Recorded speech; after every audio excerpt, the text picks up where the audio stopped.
If you be he or his viceroy, I have to thank you for this noble storm you have brewed among our mountains. Listen, that was a glorious peal.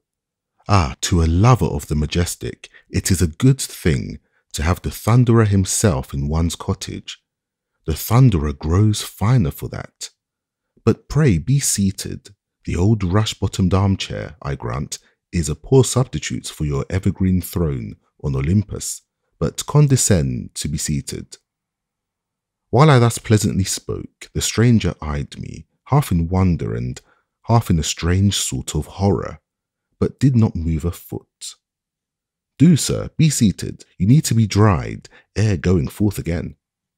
I planted the chair invitingly on the broad hearth, where a little fire had been kindled that afternoon to dissipate the dampness, not the cold, for it was early in the month of September. But without heeding my solicitation, and still standing in the middle of the floor, the stranger gazed at me portentously and spoke. Sir, he said, excuse me, but instead of my accepting your invitation to be seated on the hearth here, I solemnly warn you that you had best accept mine, and stand with me in the middle of the room. Good heavens, he cried, starting. There is another of those awful crashes. I warn you, sir, quit the hearth. Mr. Jupiter Tronans, said I, quietly rolling my body on the stone. I stand very well here. Are you so horridly ignorant, he cried, as not to know that by far the most dangerous part of a house during such a terrific tempest as this is the fireplace? Nay, I did not know that, involuntarily stepping upon the first board next to the stone. The stranger now assumed such an unpleasant air of successful admonition that quite involuntarily again I stepped back upon the hearth and threw myself into the erectest, proudest posture I could command. But I said nothing. For heaven's sakes, he cried, with a strange mixture of alarm and intimidation. For heaven's sake, get off the hearth. Know you not that the heated air and soot are conductors, to say nothing of those immense iron fire dogs? Quit the spot, I conjure, I command you. Mr. Jupiter Tonans, I am not accustomed to be commanded in my own house. Call me not by that pagan name. You are profane in this time of terror. Sir, will you be so good as to tell me your business? If you seek shelter from the storm, you are welcome, so long as you be civil. But if you come on business, open it forthwith. Who are you? I am a dealer in lightning rods, said the stranger, softening his tone. My special business is... Merciful heaven, what a crash! Have you ever been struck? Your premises, I mean. No? It's best to be provided. Significantly rattling his metallic staff on the floor. By nature, there are no castles in thunderstorms, yet say but the word, and out of this cottage I can make a Gibraltar by a few waves of this wand. Hark, what Himalayas of concussions! You interrupted yourself. Your special business you were about to speak of. My special business is to travel the country for orders for lightning rods. This is my specimen rod, tapping his staff. I have the best of references, fumbling in his pockets. In Criggan last month, I put up 23 rods on only 5 buildings. Let me see. Was it not at Criggan last week, about midnight on Saturday, that the steeple, the big elm, and the assembly room, cupola, were struck? And of your rods there? Not on the tree and cupola, but the steeple. Of what use is your rod then? Of life and death use. But my workman was heedless in fitting the rod at the top of the steeple. He allowed a part of the metal to graze the tin sheeting. Hence the accident. Not my fault, but his. Hark. Never mind. That clap burst quite loud enough to be heard without finger-pointing. Did you hear of the event at Montreal last year? A servant girl struck at her bedside with a rosary in her hand, the beads being metal. Does your beat extend into the Canadas? No. And I hear that there, iron rods only are in use. They should have mine, which are copper. Iron is easily fused. Then they draw out the rod so slender that it has no body enough to conduct the full electric current. The metal melts, the building is destroyed. My copper rods never act so. Those Canadians are fools. Some of them knob the rod at the top, which risks a deadly explosion, instead of imperceptibly carrying down the current into the earth as this sort of rod does. Mine is the only true rod. Look at it. Only $1 a foot. This abuse of your own calling in another might make one distrustful with respect to yourself. Hark! The thunder became less muttering. It is nearing us, and nearing the earth too. Hark! One crammed crash, all the vibrations made one by nearness. Made one by nearness. Another flash, hold! What do you... I said, seeing him now, instantaneously relinquishing his staff, lean intently forward towards the window with his right fore and middle fingers on his left wrist. But ere the words had well escaped me, another exclamation escaped him. Crash! Only 3 pulses, less than a third of a mile off yonder. Somewhere in that wood. I passed 3 stricken oaks there, ripped out new and glittering. The oak draws lightning more than other timber, having iron in solution in its sap. Your floor here seems oak. Heart of oak, from the peculiar time of your call upon me, I suppose you purposely select stormy weather for your journeys. When the thunder is roaring, you deem it an hourly peculiarly favourable for producing impressions favourable to your trade. Hark! Awful! For one who would arm others with fear, you seem unbeseemingly timorous yourself. Common men choose fair weather for their travels, you choose thunderstorms, and yet... That I travel in thunderstorms I grant, but not without particular precautions, such as only a lightning rod man may know. Hark! Quick, look at my specimen rod. Only $1 a foot. A very fine rod, I dare say, but what are these particular precautions of yours? Yet first, let me close yonder shutters. The slanting rain is beating through the sash. I will bar up. Are you mad? Know you not that yon iron bar is a swift conductor? Desist. I will simply close the shutters then, and call my boy to bring me a wooden bar. Pray, touch the bell pull there. Are you frantic? That bell wire might blast you. Never touch bell wire in a thunderstorm, nor ring a bell of any sort. Nor those in belfries? Pray, will you tell me where and how one may be safe in a time like this? Is there any part of my house I may touch with hopes of my life? There is, but not where you now stand. Come away from the wall.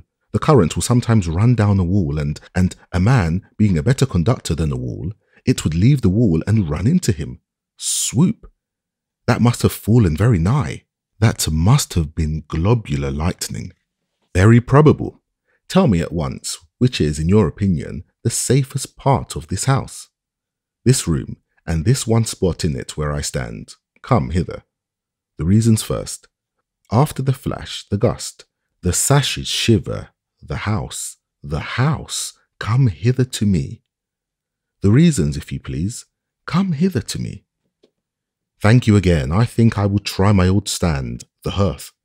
And now, Mr. Lightning Rodman, in the pauses of the thunder, be so good as to tell me your reasons for esteeming this one room of the house the safest, and your own one standpoint there the safest spot in it. There was now a little cessation of the storm for a while. The lightning rod man seemed relieved and replied, Your house is a one-storied house, with an attic and a cellar. This room is between. Hence its comparative safety, because lightning sometimes passes from the clouds to the earth, and sometimes from the earth to the clouds. Do you comprehend? And I choose the middle of the room because if the lightning should strike the house at all, it would come down the chimney or walls. So obviously, the further you are from them, the better. Come hither to me now. Presently, something you just said, instead of alarming me, has strangely inspired confidence. What have I said? You said that sometimes lightning flashes from the earth to the clouds. Aye, the returning stroke, as it is called, when the earth, being overcharged with its fluid, flashes its surplus upward. The returning stroke, that is, from earth to sky. Better and better. But come here on the hearth and dry yourself. I am better here and better wet. How? It is the safest thing you can do. Hark, again, to get yourself thoroughly drenched in a thunderstorm. Wet clothes are better conductors than the body, and so if the lightning strike, it might pass down the wet clothes without touching the body. The storm deepens again. Have you a rug in your house? Rugs are non-conductors. Get one, that I may stand on it here, and you too. The skies blacken. It is dusk at noon. Hark, the rug, the rug. I gave him one, while the hooded mountains seemed closing and tumbling into the cottage. And now, since our being dumb will not help us, said I, resuming my place, let me hear your precautions in travelling during thunderstorms. Wait till this one is past. Nay, proceed with the precautions. You stand in the safest possible place according to your own account. Go on. Briefly then, I avoid pine trees, high houses, lonely barns, upland pastures, running water, flocks of cattle and sheep, and a crowd of men. If I travel on foot as today, I do not walk fast. If in my buggy, I touch not its back or sides. If on horseback, I dismount and lead the horse. But of all things, I avoid tall men. Do I dream? Man avoid man, and in danger time too? Tall men in a thunderstorm I avoid. Are you so grossly ignorant as not to know that the height of a 6-footer is sufficient to discharge an electric cloud upon him? Are not lonely Kentuckians ploughing, smitten the unfurnished furrow? Nay, if the 6-footer stand by running water, the cloud will sometimes select him as its conductor to that running water. Hark! Sure, yon black pinnacle is split. Yes, a man is a good conductor. The lightning goes through and through a man, but only peels a tree. But sir, you have kept me so long answering your questions that I have not yet come to business. Will you order one of my rods? Look at this specimen one. See, it is the best of copper. Copper, the best conductor. Your house is low, but being upon the mountains, that lowness does not one whit depress it. Your mountaineers are most exposed. In mountainous countries, the lightning rod man should have most business. Look at the specimen, sir. One rod will answer for a house so small as this. Look over these recommendations. Only one rod, sir, cost only $20. Hark, there go all the granite, tonics and husics, dashed together like pebbles. By the sound, that must have struck something. An elevation of 5 feet above the house will protect 20 feet radius all about the rod. Only $20, sir. $1 a foot. Hark, dreadful. Will you order? Will you buy? Shall I put down your name? Think of being a heap of charred offal, like a halted horse burnt in his stall, and all in one flash. You pretended envoy extraordinary and minister plenipotentiary to and from Jupiter Tonans, laughed I. You mere man who come here to put you and your pipe stem between clay and sky. Do you think that because you can strike a bit of green light from the Leyden jar, that you can thoroughly avert the supernal bolt? Your rod rusts or breaks, and where are you? Who has empowered you, you Tetzel, to peddle round your indulgences from divine ordinations? The hairs of our heads are numbered, and the days of our lives. In thunder as in sunshine, I stand at ease in the hands of my God. False negotiator, away. See, the scroll of the storm is rolled back, The house is unharmed, and in the blue heavens I read in the rainbow that the deity will not, of purpose, make war on man's earth. Impious wretch, foamed the stranger, blackening in the face as the rainbow beamed, I will publish your infidel notions. The scowl grew blacker on his face. The indigo circles enlarged round his eyes as the storm rings round the midnight moon. He sprang upon me, his tri-forked thing at my heart. I seized it, I snapped it, I dashed it, I trod it, and dragging the Dark Lightning King out of my door, flung his elbowed copper scepter after him. But in spite of my treatment, and spite of my dissuasive talk of him to my neighbours, the lightning rod man still dwells in the land, still travels in storm time, and drives a brave trade with the fears of man.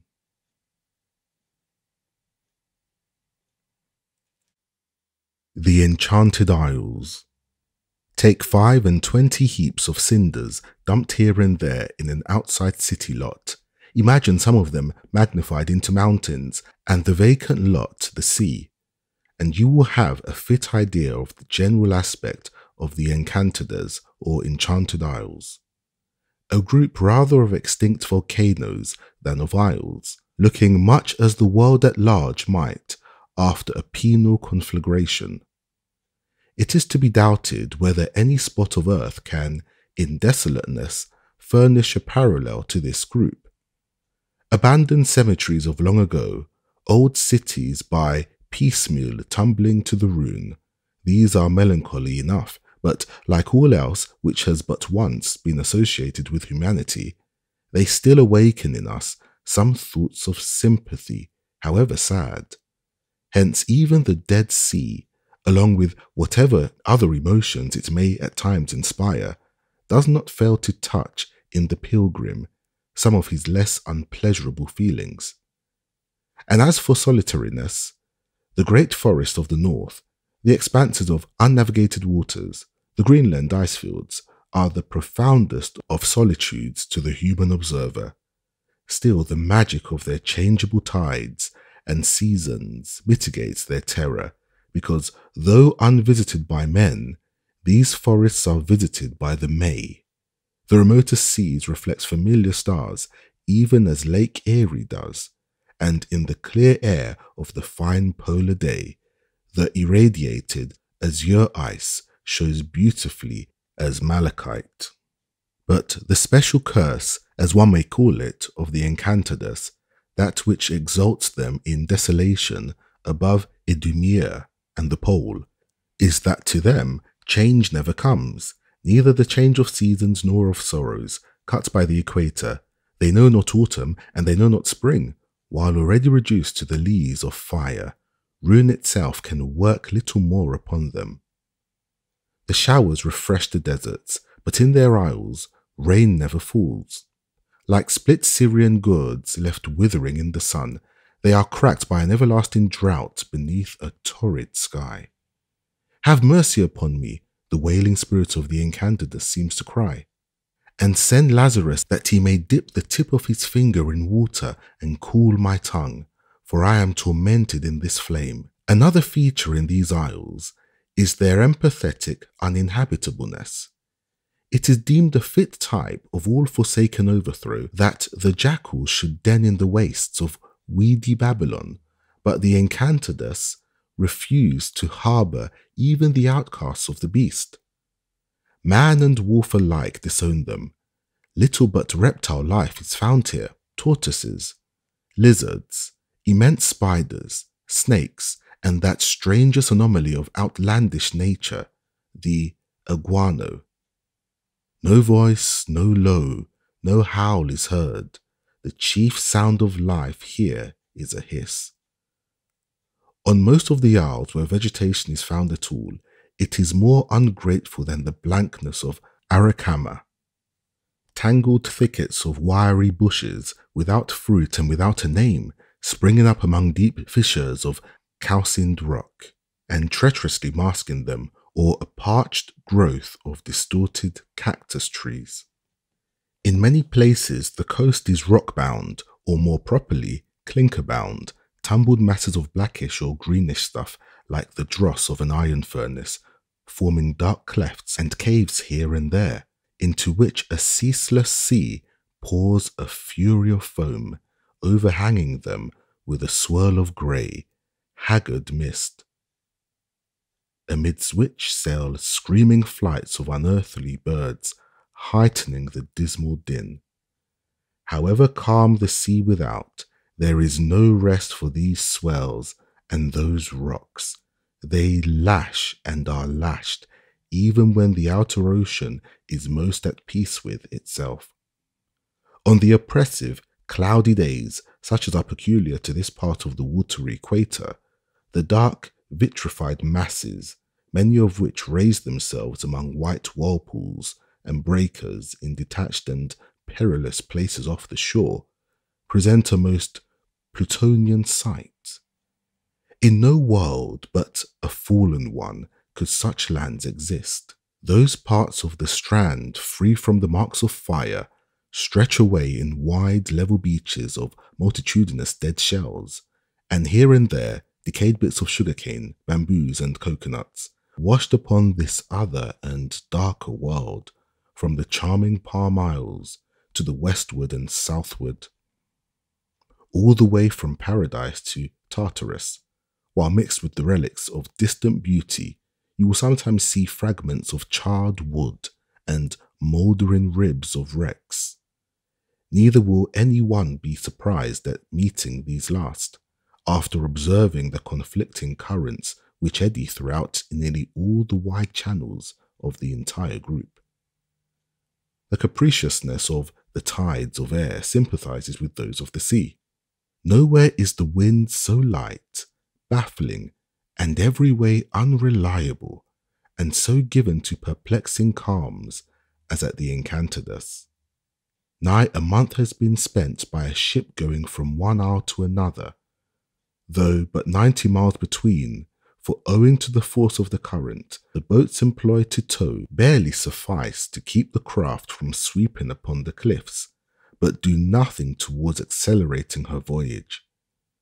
Sometimes it is impossible for a vessel from afar to fetch up with the group itself, unless large allowances for prospective leeway have been made ere its coming in sight. And yet, at other times, there is a mysterious indraft which irresistibly draws a passing vessel among the isles, though not bound to them. True, at one period, as to some extent at the present day, large fleets of whalemen cruised for spermaceti upon what some seamen call the enchanted ground. But this, as in due place will be described, was off the greater isle of Albemarle, away from the intricacies of the smaller isles, where there is plenty of sea room, and hence, to that vicinity, the above remarks do not altogether apply, though even there the current runs at times with singular force, shifting to, as with singular, a caprice.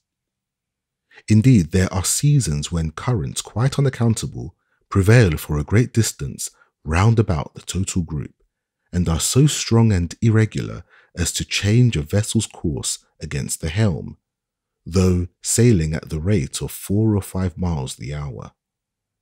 The difference in the reckonings of navigators produced by these causes, along with the light and variable winds, long nourished a persuasion that there existed 2 distinct clusters of isles in the parallel of the Enchanted Isles, about 100 leagues apart. Such was the idea of their earlier visitors, the buccaneers, and as late as 1750, the charts of that part of the Pacific accorded with the strange delusion.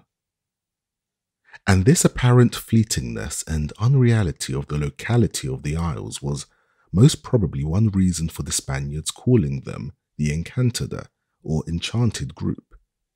But not uninfluenced by their character, as they now confessedly exist, the modern voyager will be inclined to fancy that the bestowal of this name might have in part originated in that air of spellbound desertness, which so significantly invests the isles.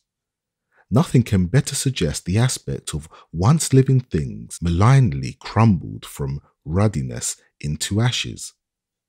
apples of Sodom after touching seem these isles. However wavering their pace may seem by reason of the currents, they themselves, at least to one upon the shore, appear invariably the same. Fixed, cast, glued to every body of cadaverous death. Nor would the appellation enchanted seem misapplied in still another sense. For concerning the peculiar reptile inhabitant of these wilds, whose presence gives the group its second Spanish name, Galapagos, concerning the tortoises found here, most mariners have long cherished a superstition not more frightful than grotesque. They earnestly believe that all wicked sea officers, more especially commodores and captains, are at death, and in some cases, before death, transformed into tortoises, thenceforth dwelling upon these hot erudites, sole solitary lords of asphaltum. Doubtless so quaintly dolorous a thought was inspired by the woe-begone landscape itself, but more particularly perhaps by the tortoises, for apart from their strictly physical features, there is something strangely self-condemned in the appearance of these creatures. Lasting sorrow and penal hopelessness are in no animal form so suppliantly expressed as in theirs, while the thought of their wonderful longevity does not fail to enhance the impression. Not even at the risk of meriting the charge of absurdly believing in enchantments, can I restrain the admission that sometimes, even now, when leaving the crowd city to wander out July and August among the Adirondack Mountains, far from the influences of towns and proportionately nigh to the mysterious ones of nature, when at such times I sit me down to the mossy head of some deep wooded gorge, surrounded by prostrate trunks of blasted pines, and recall, as in a dream, my other and far distant rovings in the baked heart of a charmed isles, and remember the sudden glimpses of dusky shells and long languid necks protruded from the leafless thickets, and again have beheld the vitreous inland rocks worn down and grooved into deep ruts by ages and ages of the slow draggings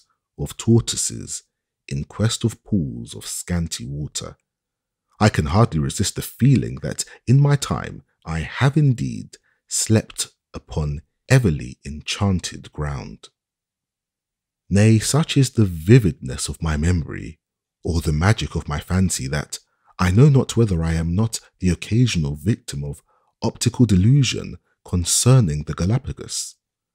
For often in scenes of social merriment, and especially at revels held by candlelight in old-fashioned mansions, so that shadows are thrown into the further recesses of an angular and spacious room, making them put on a look of haunted undergrowth, of lonely woods, I have drawn the attention of my comrades by my fixed gaze and sudden change of air, as I have seemed to see, slowly emerging from those imagined solitudes, and heavily crawling along the floor, the ghost of a gigantic tortoise, with memento burning in live letters upon his back.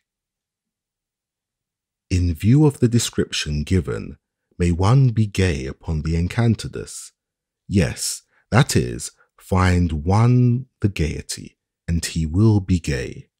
And indeed, sackcloth and ashes as they are, the Isles are not perhaps unmitigated gloom.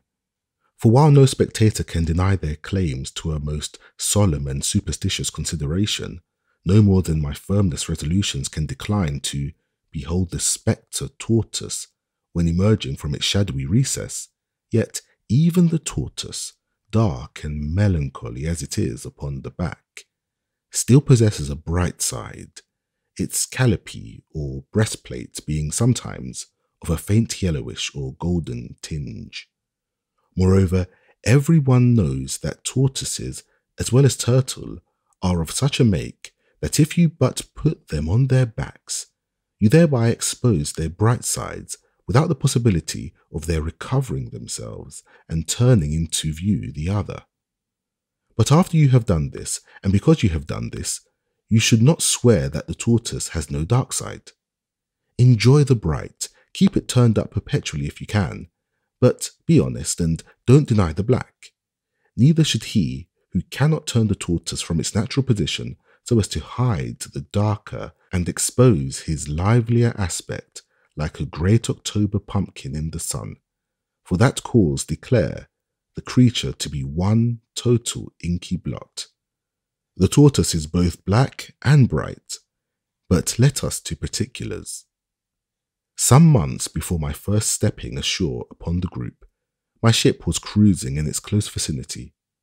One noon we found ourselves off the south head of Albemarle, and not very far from the land. Partly by way of freak, and partly by way of spying out so strange a country, a boat's crew was sent ashore with orders to see all they could, and besides, bring back whatever tortoises they could conveniently transport. It was after sunset when the adventurers returned. I looked down over the ship's high side as if looking down over the curb of a well, and dimly saw the damp boat deep in the sea with some unwonted weight. Ropes were dropped over, and presently 3 huge antediluvian-looking tortoises, after much straining, were landed on deck. They seemed hardly of the seed of earth. We had been broad upon the waters for 5 long months, a period amply sufficient to make all things of the land wear a fabulous hue to the dreamy mind. Had 3 Spanish custom house officers boarded us then, it is not unlikely that I should have curiously stared at them, felt of them, and stroked them much as savages serve civilized guests. But instead of 3 custom house officers, behold these really wondrous tortoises, none of your schoolboy mud turtles, but black as widowers' weeds, heavy as chests of plate, with vast shells, medallioned or orbed like shields, and dented and blistered like shields that have breasted a battle, shaggy too, here and there, with dark green moss and slimy with the spray of the sea. These mystic creatures, suddenly translated by night from unutterable solitudes to our peopled deck, affected me in a manner not easy to unfold. They seemed newly crawled forth from beneath the foundations of the world. Yes, they seemed the identical tortoises whereon the Hindu plants this total sphere. With a lantern I inspected them more closely. Such worshipful venerableness of aspect, such furry greenness, mantling the rude peelings and healing the fissures of the shattered shells. I no more saw 3 tortoises. They expanded, became transfigured. I seemed to see 3 Roman Colosseums in magnificent decay. Ye oldest inhabitants of this, or any other isle, said I, pray give me the freedom of your 3-walled towns. The great feeling inspired by these creatures was that of age, dateless, indefinite endurance. And in fact, that any other creature can live and breathe as long as the tortoise of the Enchanted Isles, I will not readily believe. Not to hint of their known capacity of sustaining life while going without food for an entire year, consider that impregnable armour of their living male. What other bodily being possesses such a citadel wherein to resist the assaults of time? As lantern in hand, I scraped among the moss and beheld the ancient scars of bruises received in many a sullen fall among the marly mountains of the isle, scars strangely widened, swollen, half obliterate, and yet distorted like those sometimes found in the bark of very hoary trees. I seemed an antiquary of a geologist studying the bird tracks and ciphers upon the exhumed slates trod by incredible creatures whose very ghosts are now defunct. As I lay in my hammock that night, overhead I heard the slow, weary draggings of the 3 ponderous strangers along the encumbered deck. Their stupidity or their resolution was so great that they never went aside for any impediment. One ceased his movement altogether just before the mid-watch. At sunrise I found him butted like a battering ram against the immovable foot of the foremast, and still striving tooth and nail to force the impossible passage. That these tortoises are the victims of a penile or malignant, or perhaps a downright diabolical enchanter, seems in nothing more likely than in that strange infatuation of hopeless toil which so often possesses them. I have known them in their journeyings to ram themselves heroically against rocks, and long abide there, nudging, wriggling, wedging, in order to displace them, and so hold on their inflexible path. Their crowning curse is their drudging impulse to straightforwardness in a belittled world. Meeting with no hindrance as their companion did, the other tortoises merely fell foul of small stumbling blocks, buckets, blocks, and coils of rigging, and at times, in the act of crawling over them, would slip with an astounding rattle to the deck. Listening to these draggings and concussions, I thought to me of the haunt from which they came. An isle full of metallic ravines and gulches, sunk bottomlessly into the hearts of splintered mountains, and covered for many miles with inextricable thickets. I then pictured these straightforward monsters, century after century, writhing through the shades, grim as blacksmiths, crawling so slowly and ponderously that not only did toadstools and all fungus things grow beneath their feet, but a sooty moss sprouted upon their backs. With them I lost myself in volcanic mazes, brushed away endless boughs of rotten thickets, till finally, in a dream, I found myself sitting cross-legged upon the foremost, a Brahmin similarly mounted upon either side, forming a tripod of foreheads which upheld the universal cope. Such was the wild nightmare begot by my first impression of the Enchanted tortoise. But next evening, strange to say, I sat down with my shipmates and made a merry repast from tortoise steaks and tortoise stews, and supper over, out knife, and helped convert the 3 mighty concave shells into 3 fanciful soup tureens, and polished the 3 flat, yellowish calipes into 3 gorgeous salvers. To go up into a high stone tower is not only a very fine thing in itself, but the very best mode of gaining a comprehensive view of the region round about. It is all the better if this tower stands solitary and alone, like that mysterious Newport one, or else be sole survivor of some perished castle. Now, with reference to the Enchanted Isles, we are fortunately supplied with just such a noble point of observation in a remarkable rock from its peculiar figure, called of old by the Spaniards Rock Rondodo, or Round Rock. Some 250 feet high, rising straight from the sea, 10 miles from land, with the whole mountainous group to the south and east, Rock Rodondo occupies, on a large scale, very much the position which the famous campanile or detached bell tower of St. Mark does with respect to the tangled group of hoary edifices around it.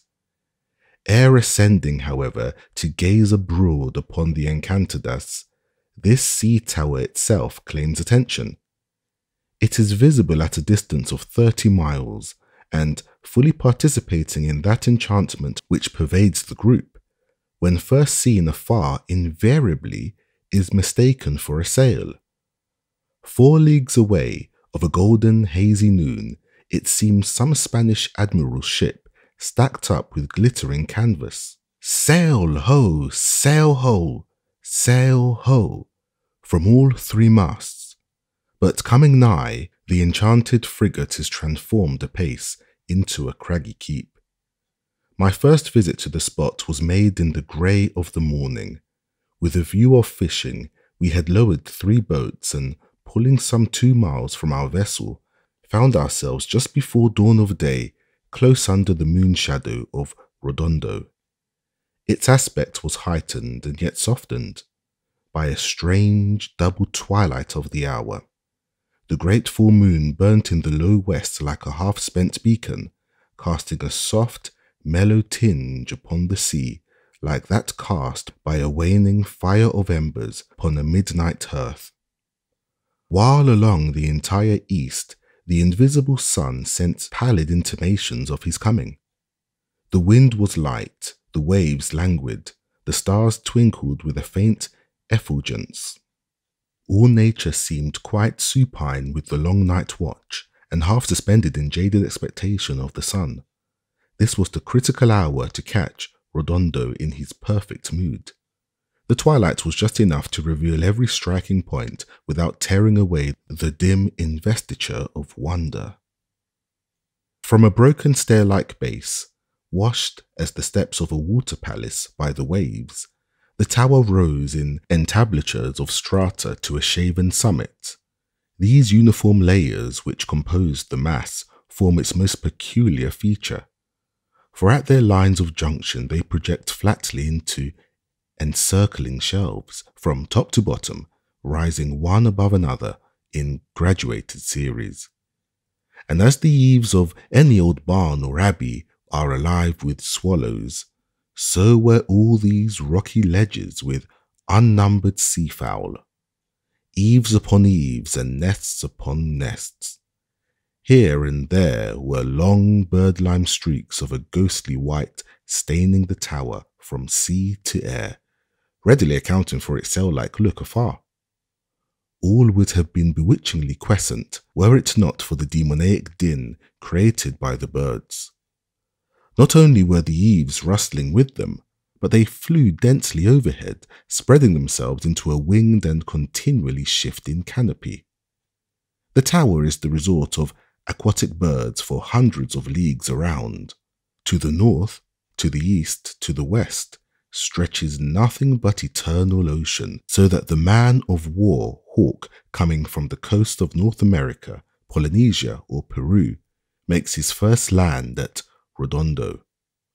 And yet, though Redondo be terra firma, no land bird ever lighted on it. Fancy a red robin or a canary there. What a falling into the hands of the Philistines when the poor warbler should be surrounded by such locust flights of strong bandit birds with long bills cruel as daggers. I know not where one can better study the natural history of a strange seafowl than at Redondo. It is the aviary of ocean. Birds light here which never touched mast or tree, hermit birds which ever fly alone, cloud birds familiar with unpierced zones of air. Let us first glance low down to the lowermost shelf of all, which is the widest too, and but a little space from high water mark. What outlandish beings are these? Erect as men, but hardly as symmetrical, they stand all round the rock like sculptured caryatids supporting the next range of eaves above. Their bodies are grotesquely misshapen, their bills short, their feet seemingly legless, while the members at their sides are neither fin, wing, nor arm. And truly never fish, flesh, nor fowl is the penguin, as an edible, pertaining neither to carnival nor Lent, without exception the most ambiguous and least lovely creature yet discovered by man. Though dabbling in all 3 elements, and indeed possessing some rudimental claims to all, the penguin is at home in none. On land it stumps, afloat it sculls, in the air it flops. As if ashamed of her failure, nature keeps this ungainly child hidden away at the ends of the earth, in the Straits of Magellan, and on the abased sea story of Redondo. But look, what are yon woebegone regiments drawn up on the next shelf above? What rank and file of large strange fowl? What sea friars of orders grey? Pelicans, their elongated bills and heavy Leathern pouches suspended thereto give them the most lugubrious expression. A pensive race, they stand for hours together without motion. Their dull, ashy plumage imparts an aspect as if they had been powdered over with cinders. A penitential bird indeed, fitly haunting the shores of the clinkered Enchanted Isles, whereon tormented Job himself might have well sat down and scraped himself with potsherds. Higher up now we mark the grey albatross, anonymously so called, an unsightly poetic bird, unlike its storied kinsman, which is the snow-white ghost of the haunted capes of Hope and Horn. As we still ascend from shelf to shelf, we find the tenants of the tower serially disposed in order of their magnitude. Gannets, black and speckled haglets, jays, sea-hens, sperm whale birds, gulls of all varieties, thrones, princedoms, powers, dominating one above another in senatorial array, while sprinkled over all, like an ever-repeated fly in a great piece of broidery, the stormy petrel or Mother Carey's chicken sounds his continual challenge and alarm.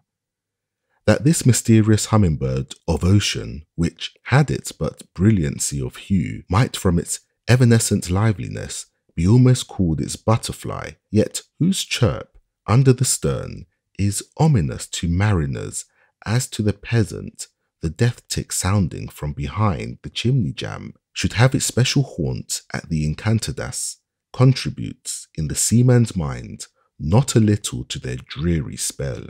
A day advances, the dissonant din augments. With ear-splitting cries the wild birds celebrate their matins. Each moment, flights push from the tower and join the aerial choir hovering overhead, while their places below are supplied by darting myriads. But down through all the discord of commotion, I have clear, silver, bugle-like notes, unbrokenly falling like oblique lines of swift slanting rain in a cascading shower. I gaze far up and behold a snow-white angelic thing, with one long, lance-like feather thrust out behind. It is the bright, inspiriting chanticleer of ocean, the beauteous bird, from its bestirring whistle of musical invocation, fitly styled the boatswain's mate. The winged, life-clouding redondo had its full counterpart in the finny hosts which peopled the waters at its base. Below the waterline, the rocks seemed one honeycomb of grottos, affording labyrinthine lurking places for swarmy or fairy fish. All were strange, many exceedingly beautiful, and would have well graced the costliest glass globes in which goldfish are kept for a show. Nothing was more striking than the complete novelty of many individuals of this multitude. Here hues were seen as yet unpainted, and figures which are unengraved. To show the multitude, avidity, and nameless fearlessness and tameness of these fish, let me say that, often marking through clear spaces of water temporarily made so by the concentric dartings of the fish above the surface, certain larger and less unwary whites, which swarm slow and deep, our anglers would cautiously essay to drop their lines down to these last. But in vain. There was no passing the uppermost zone. No sooner did the hook touch the sea than 100 infatuates contended for the honour of capture. Poor fish of Redondo!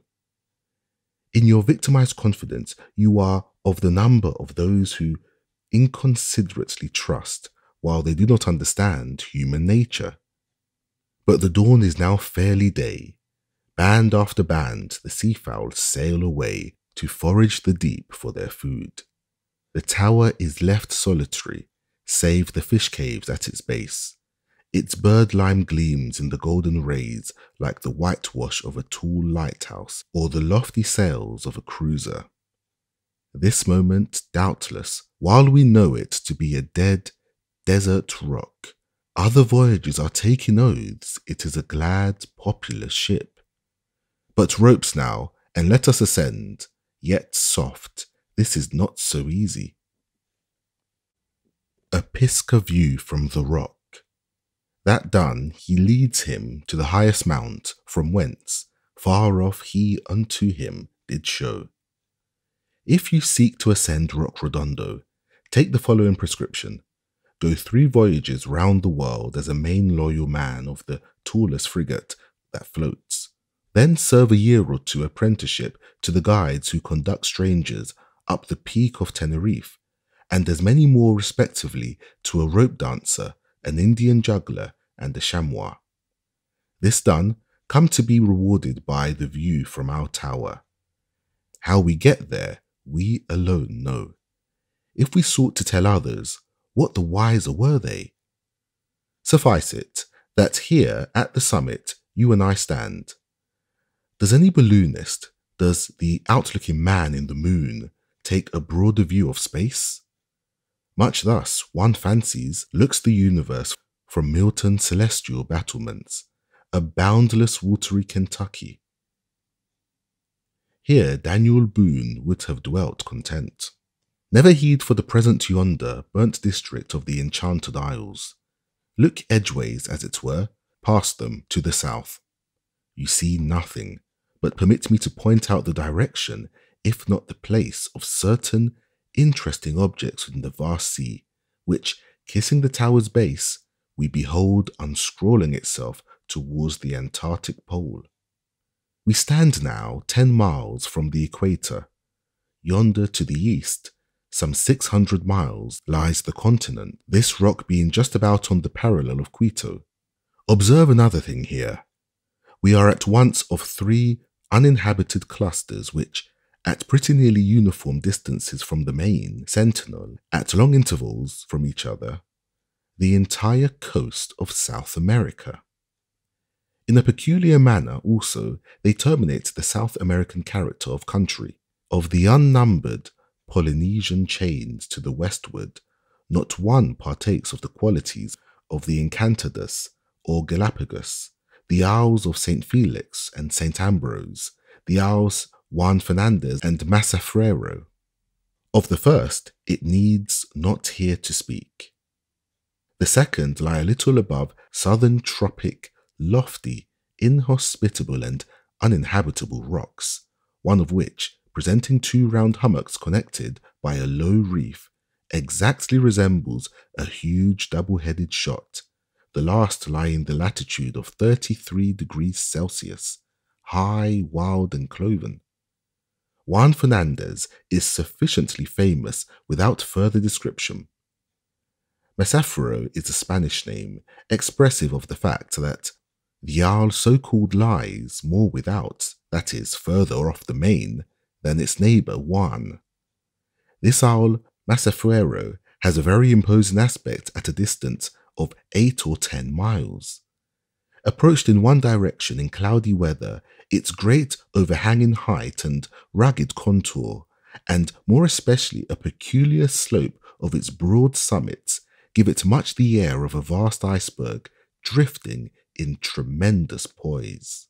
Its sides are split with dark, cavernous recesses, as an old cathedral with its gloomy lateral chapels. Drawing nigh one of these gorges from sea, after a long voyage, and beholding some tatterdemalion outlaw, staff in hand, descending its steep rocks towards you, conveys a very queer emotion to a lover of the picturesque. On finishing parties from ships at various times, I have chanced to visit each of these groups. The impression they give to the stranger pulling close up in his boat under their grim cliffs is that surely he must be their first discoverer. Such for the most part is the unimpaired silence and solitude. And here, by the way, the mode in which these isles were really first lighted upon by Europeans is not unworthy of mention, especially as what is about to be said likewise applies to the original discovery of our Enchanted Isles. Prior to the year 1563, the voyages made by Spanish ships from Peru to Chile were full of difficulty. Along this coast, the winds from the south most generally prevail, and it had been an invariable custom to keep close in with the land, from a superstitious conceit of the part of the Spaniards, that were they to lose sight of it, the eternal trade wind would waft them into unending waters, from whence would be no return. Here, involved among tortuous capes and headlands, shoals and reefs, beating too against a continual headwind, often light and sometimes for days and weeks sunk into utter calm, the provincial vessels, in many cases, suffered the extremest hardships in passages which at the present day seem to have been incredibly protracted. There is on record in some collections of nautical disasters an account of one of these ships which, starting on a voyage whose duration was estimated at 10 days, spent 4 months at sea, and indeed never again entered harbour, for in the end she was cast away. Singular to tell, this craft never encountered a gale, but was the vexed sport of malicious calms and currents. Thrice out of provisions, she put back to an intermediate port, and started afresh, but only yet again to return. Frequent fogs enveloped her, so that no observation could be had of her place, and once, when all hands were joyously anticipating sight of their destination, lo!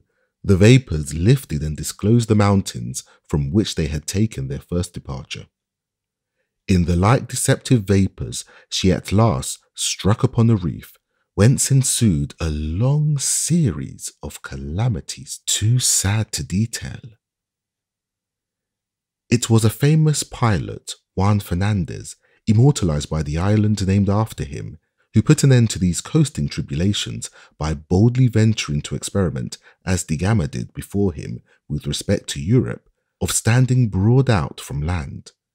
Here he found the winds favourable for getting to the south, and by running westward till beyond the influences of the trades, he regained the coast without difficulty, making the passage which, though in a high degree circuitous, proved far more expeditious than the nominally direct one. Now it was upon these new tracks, and about the year 1670 or thereabouts, that the Enchanted Isles and the rest of the Sentinel groups, as they may be called, were discovered. Though I know of no account as to whether any of them were found inhabited, it may be reasonably concluded that they have been immemorial solitudes. But let us return to Redondo. Southwest from our tower lies all Polynesia, hundreds of leagues away, but straight west, on the precise line of his parallel, no land rises till your keel is beached upon the Kingsmills, a nice little sail of, say, 5,000 miles. Having thus, by such distant references with Redondo, the only possible ones, settled our relative place on the sea, let us consider objects not quite so remote. Behold the grim and charred Enchanted Isles. This nearest crater-shaped headland is part of the Albemarle, the largest of the group being some 60 miles or more long and 15 broad. Did you ever lay eye on the real, genuine equator? Have you ever, in the largest sense, towed the line?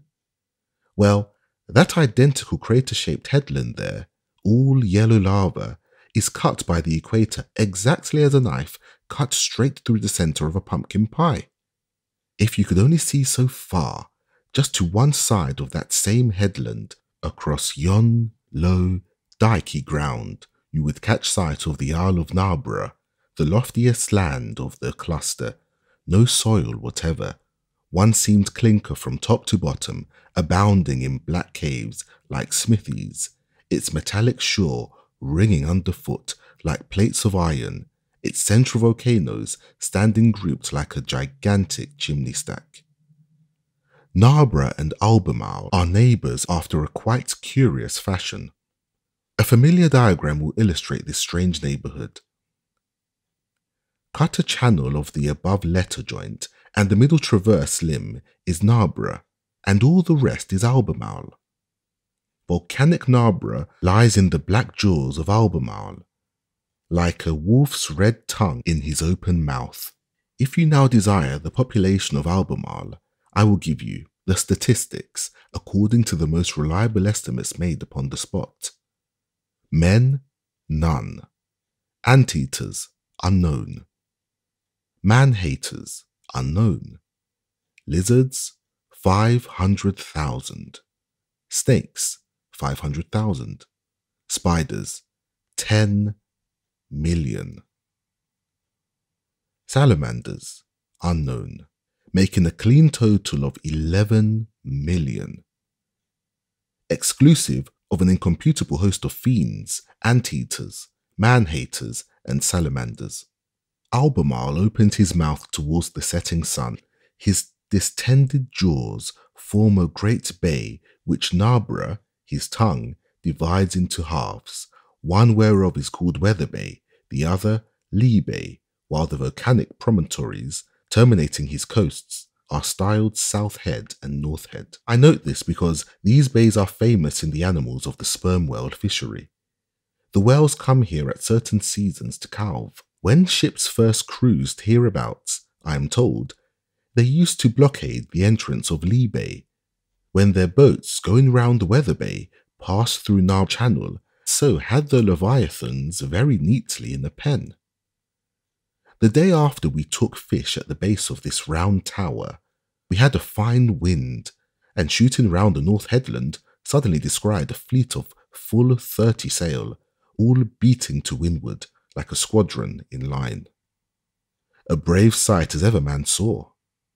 A most harmonious concord of rushing keels. His thirsty kelsons hummed like 30 harpstrings and looked us straight whilst they left their parallel traces on the sea. But there proved too many hunters for the game. The fleet broke up and went their separate ways, out of sight, leaving my own ship and 2 trim gentlemen of London. These last, finding no luck either, likewise vanished, and Lee Bay, with all its appurtenances and without a rival, devolved to us. The way of cruising here is this. You keep hovering about the entrance of the bay in one beat and out the next, but at times, not always, as in other parts of the group, a racehorse of a current sweeps right across its mouth. So, with all sails set, you carefully ply your tacks. How often, standing in the foremast, head at sunrise, with our patient prow pointed in between these skies, these isles, did I gaze upon that land, not of cakes, but of clinkers, not of streams, of sparkling water, but arrested torrents of tormented lava. As the ship runs in from the open sea, Narborough presents its side in one dark, craggy mass, soaring up some 5,000 or 6,000 feet. At which point it hoods itself in heavy clouds, whose lowest level fold is as clearly defined against the rocks as the snow line against the Andes. There is dire mischief going on in that upper dark. There toil the demons of fire who, at intervals, irradiate the nights with a strange spectral illumination for miles and miles around, but unaccompanied by any further demonstration, or else suddenly announce themselves by terrific concussions and the full drama of the volcanic eruption. The blacker that cloud by day, the more may you look for light by night. Often, whalemen have found themselves cruising nigh that burning mountain when all aglow with a ballroom blaze. Or rather glassworks, you may call this same vitreous isle of Narborough with its tall chimney stacks. Where we stand still, here on Redondo, we cannot see all the other isles, but it is a good place from which to point out where they lie. Yonder, though, to the ENE, I mark a distant dusky ridge. It is Abington Isle, one of the most northerly of the group, so solitary, remote and blank, it looks like no man's land seen off our northern shore. I doubt whether 2 human beings ever touched upon that spot. So far as yon Abington Isle is concerned, Adam and his billions of posterity remain uncreated. Ranging south of Abington and quite out of sight behind the long spine of Albemarle lies James's Isle, so called by the early buccaneers after the luckless Stuart, Duke of York. Observe here, by the way, that except in the Isles, particularly in comparatively recent times, and which mostly received the names of famous admirals in Enchanted Isles, were first christened by the Spaniards, but these Spanish names were generally effaced on English charts by the subsequent christenings of the buccaneers, who, in the middle of the 17th century, called them after English noblemen and kings. Of these loyal freebooters and the things which associate their name with the Enchanted Isles, we shall hear anon. Nay, for a little item, immediately, for between James's Isle and Albemarle lies a fantastic islet, strangely known as Cowley's Enchanted Isle. But as all the group is deemed enchanted, the reason must be given for the spell within a spell involved by this particular designation. The name was bestowed by that excellent buccaneer himself on his first visit here. Speaking in his published voyages of this spot, he says, "My fancy led me to call it Cowley's Enchanted Isle, for we, having had a sight of it upon several points of the compass, it appeared always in so many different forms, sometimes like a ruined fortification, upon another point like a great city, etc. No wonder, though, that among the Enchanted Isles all sorts of ocular deceptions and mirages should be met. That Cowley linked his name with this self-transforming and bemockening isle suggests the possibility that it conveyed to him some meditative image of himself. At least, as it is not impossible, if he were any relative to the mildly thoughtful and self-upbraiding poet Cowley, who lived about his time, the conceit might seem unwarranted, for that sort of thing evinced in the naming of this isle runs in the blood and may be seen in pirates as in poets. Still south of James's Isle lie Jervis Isle, Duncan Isle, Grossman's Isle, Brattle Isle, Woods Isle, Chatham Isle, and various lesser isles, for the most part the archipelago of erudites without inhabitant, history or hope of either in all time to come. But not far from these are rather notable isles, Barrington, Charles's, Norfolk, and Hood's. Succeeding chapters will reveal some ground for their notability. The frigate and ship fly away. Looking far forth into the ocean wide, a goodly ship with banners bravely dight, and flag in her top gallant I espied, through the main sea making her merry flight. Ere quitting Redondo, it must not be omitted that here in 1813, the US frigate Essex, Captain David Porter, came near leaving her bones. Lying becalmed one morning with a strong current setting her rapidly towards the rock, a strange sail was descried, which, not out of keeping with alleged enchantments of the neighbourhood, seemed to be staggering under a violent wind, while the frigate lay lifeless as if spellbound. But a light air springing up, all sail was made by the frigate in chase of the enemy, as supposed, he being deemed an English whale ship, but the rapidity of the current was so great that soon all was lost of him, and at meridian the Essex, spite of her drags, was driven so close under the foam-lashed cliffs of Redondo that, for a time, all hands gave her up. A smart breeze, however, at last helped her off, though the escape was so critical as to seem almost miraculous. Thus saved from the destruction herself, she now made use of that salvation to destroy the other vessel if possible. Renewing the chase in the direction in which the stranger had disappeared, sight was caught of him the following morning. Upon being descried, he hoisted American colours and stood away in the Essex. A calm ensued when, still confident that the stranger was an Englishman, Porter dispatched a cutter not to board the enemy but to drive back his boats engaged in towing him. the cutters succeeded. Cutters were subsequently sent to capture him, the stranger now showing English colours in place of American. But when the frigate's boats were within a short distance of their hoped-for prize, another sudden breeze sprang up. The stranger, under all sail, bore off to the westward, and ere night was hull down ahead of the Essex, which, all this time, lay perfectly becalmed. This enigmatic craft, American in the morning and English in the evening, her sails full of wind in the calm, was never again beheld. An enchanted ship, no doubt. So at least the sailors swore. The cruise of the Essex in the Pacific during the War of 1812 is, perhaps, the strangest and most stirring to be found in the history of American Navy.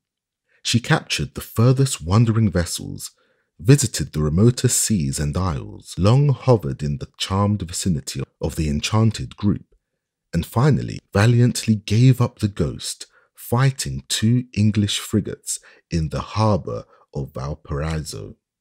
Mention is made of her here for the same reason that the buccaneers will likewise receive record because, like them, by long cruising among the isles, tortoise hunting upon their shores, and generally exploring them, for these and other reasons, the Essex is peculiarly associated with the Enchanted Isles. Here be it said that you have but 3 eyewitness authorities worth mentioning touching the Enchanted Isles. Cowley, the buccaneer, 1684. Colnett, the whaling ground explorer, 1798. Porter, the post captain, 1813. Other than these, you have but barren, bootsless allusions from some few parting voyagers or compilers. Barrington Isle and the buccaneers, let us all servile base subjection scorn, and as we be sons of the earth so wide, let us our fathers' heritage divide, and challenge to ourselves our portions due of all the patrimony, which a few hold a hugger-mugger in their hand. Lords of the world, and so will wander free, whereso to listeth, uncontrolled of any. How bravely now we live, how jocund, how near the first inheritance, without fear, how free from these little troubles. Near 2 centuries ago, Barrington Isle was the resort of that famous wing of the West Indian buccaneers which, upon their repulse from the Cuban waters, crossing the Isthmus of Darien, ravaged the Pacific side of the Spanish colonies, and, with the regularity and timing of a modern mail, waylaid the royal treasure ships plying between Manila and Acapulco. After the toils of piratic war, here they came to say their prayers, enjoy their free and easies, count their crackers from the cask, their doubloons from the keg, and measure their skills of Asia with long Toledos for their yardsticks. As a secure retreat, an undiscoverable hiding place, no spot in these days could have been better fitted. In the centre of a vast and silent sea, but very little traversed, surrounded by islands whose inhospitable aspect might well drive away the chance navigator, and yet within a few days sail of the opulent countries which they made their prey, the unmolested buccaneers found here that tranquillity which they fiercely denied to every civilized harbour in that part of the world. Here, after stress of weather or a temporary drubbing of the hands of their vindictive foes, or in the swift flight with golden booty, those old marauders came and lay snugly out of all harm's reach. But not only was the place a harbour of safety and a bower of ease, but for utility in other things it was most admirable. Barrington Isle is, in many respects, singularly adapted to careening, refitting, refreshing, and other seamen's purposes. Not only has it good water and good anchorage, well sheltered from all winds by the high land of Albemarle, but it is the least unproductive isle of the group. Tortoises good for food, Trees good for fuel, and long grass good for bedding abound here, and there are pretty natural walks and several landscapes to be seen. Indeed, though in its locality belonging to the Enchanted group, Barrington Isle is so unlike most of its neighbours that it would hardly seem of kin to them. I once landed on the western side, says a sentimental voyager long ago, where it faces the black buttress of Albemarle. I walked beneath the groves of trees, not very lofty and not palm trees or orange trees or peach trees, to be sure, but for all that, after long seafaring, very beautiful to walk under, even though they supplied no fruit, and here in calm spaces at the heads of glades and on the shades tops of slopes, commanding the most quiet scenery, what do you think I saw? Seats which might have served Brahmins and presidents of peace societies, fine old ruins of what had once been symmetric lounges of stone and turf. They bore every mark both of artificialness and age, and were undoubtedly made by the buccaneers.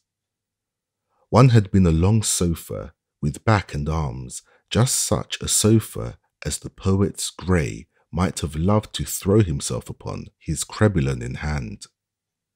Though they sometimes tarried here for months at a time, and used to spot for a storing place for spares, sails, and casks, yet it is highly improbable that the buccaneers ever erected dwelling houses upon the Isle. They never were here except their ships remained, and they would most likely have slept on board. I mention this because I cannot avoid the thought that it is hard to impute the construction of these romantic seats to any other motive than one of pure peacefulness and kindly fellowship with nature. That the buccaneers perpetrated the greatest outrages is very true. That some of them were mere cutthroats is not to be denied, but we know that here and there among their host was a Dampier, a Wafer, and a Coley, and likewise other men whose worst reproach was their desperate fortunes, whom persecution or adversity, or secret or unavengeable wrongs had driven from Christian society to seek the melancholy solitude or the guilty adventures of the sea.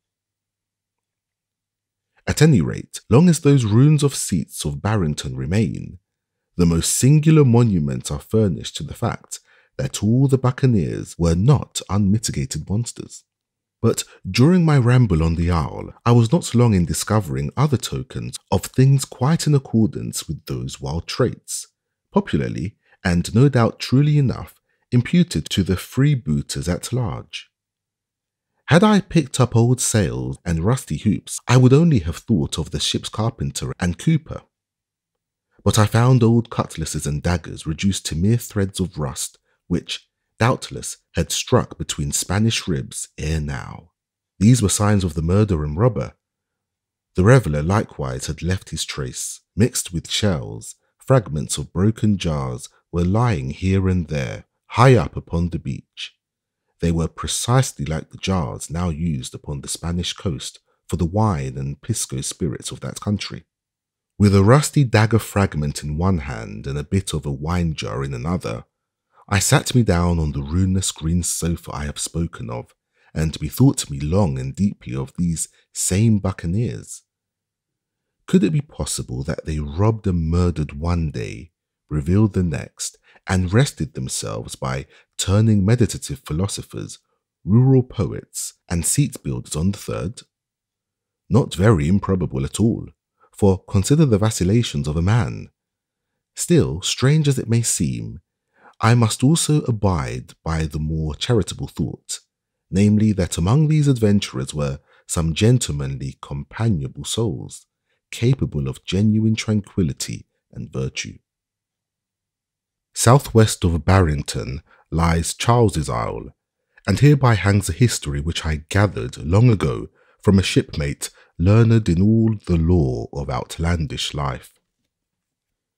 During the successful revolt of the Spanish provinces from Old Spain, there fought on behalf of Peru a certain Creole adventurer from Cuba who, by his bravery and good fortune, at length advanced himself to high rank in the Patriot army. The war being ended, Peru found itself, like many valorous gentlemen, free and independent enough, but with few shot of the locker. In other words, Peru had not the wherewithal to pay off its troops. But the Creole, I forgot his name, volunteered to take his pay in lands. So they told him he might have his pick of the Enchanted Isles, which were then, as they still remain, the nominal appanage of Peru. The soldier straightway embarks thither, explores the group, returns to Callao, and says he will take a deed of Charles's Isle. Moreover, this deed must stipulate that, thenceforth, Charles's Isle is not only the sole property of the Creole, but is forever free of Peru, even as Peru of Spain. To be short, this adventurer procures himself to be made in effect supreme lord of the island, one of the princes of the powers of the earth. Footnote A. The American Spaniards have long been in the habit of making presents of islands to deserving individuals. The pilot Juan Fernandez procured a deed of the isle named after him, and for some years resided there before Selkirk came. It is supposed, however, that he eventually contracted the blues upon his princely property, for after a time he returned to the main, and as reports goes, became a very garrulous barber in the city of Lima. He now sends forth a proclamation inviting subjects of his to his as yet unpopulated kingdom. Some 80 souls, men and women, respond, and being provided by their leader with necessities and tools of various sorts, together with a few cattle and goats, take ship for the promised land. The last arrival on board, prior to sailing, being the Creole himself, strange to say, by a disciplined cavalry company of large grim dogs. These, it was observed on the passage, refusing to consort with the immigrants, remained aristocratically grouped around their master on the elevated quarterdeck, casting disdainful glances forward upon the inferior rabble there, much as, from the ramparts, the soldiers of a garrison, thrown into a conquered town, eye the inglorious citizen mob over which they are set to watch. Now, Charles's Isle not only resembles Barrington Isle in being much more inhabitable than other parts of the group, but it is double the size of Barrington, say 40 or 50 miles in circuit. Safely debarked at last, the company, under the direction of the lord and patron, forthwith proceed to build their capital city. They make considerable advance in the way of walls of clinkers and lava floors, nicely sanded with cinders. On the least barren hills they pasture their cattle, while the goats, adventurers by nature, explore the far inland solitudes for a scanty livelihood of lofty herbage. Meantime, abundance of fish and tortoises supply their other wants. The disorders incident to settling all primitive regions in the present case were heightened by the peculiarly untoward character of many of the pilgrims. His Majesty was forced at last to proclaim martial law, and actually hunted and shot with his own hand several of his rebellious subjects who, with most questionable intentions, had clandestinely encamped in the interior, whence they stole by night to prowl barefooted on tiptoe round the precincts of the lava palace. It is to be remarked, however, that prior to such stern proceedings, the more reliable men had been judiciously picked out for an infantry bodyguard, subordinate to the cavalry bodyguards of dogs. But the state of politics in this unhappy nation may be somewhat imagined from the circumstance that all who were not of the bodyguard were downright plotters and malignant traitors. At length, the death penalty was tacitly abolished, owing to the timely thought that were strict spokesman's justice to be dispensed among such subjects, ere long the Nimrod king would have little or no remaining game to shoot. The human part of the lifeguard was now disbanded and set to work cultivating the soil and raising potatoes, the regular army now solely consisting of the dog regiment. These, as I have heard, were of a singularly ferocious character, though by severe training rendered docile to their master. Armed to the teeth, the Creole now goes in state, surrounded by his canine janissaries, whose terrific bayings prove quite as serviceable to bayonets in keeping down the surgings of revolt.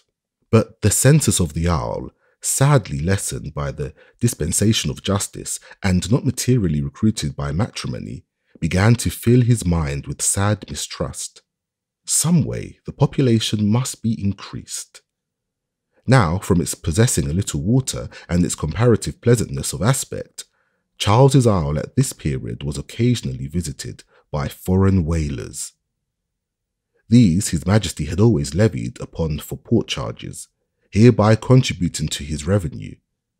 But now he had additional designs.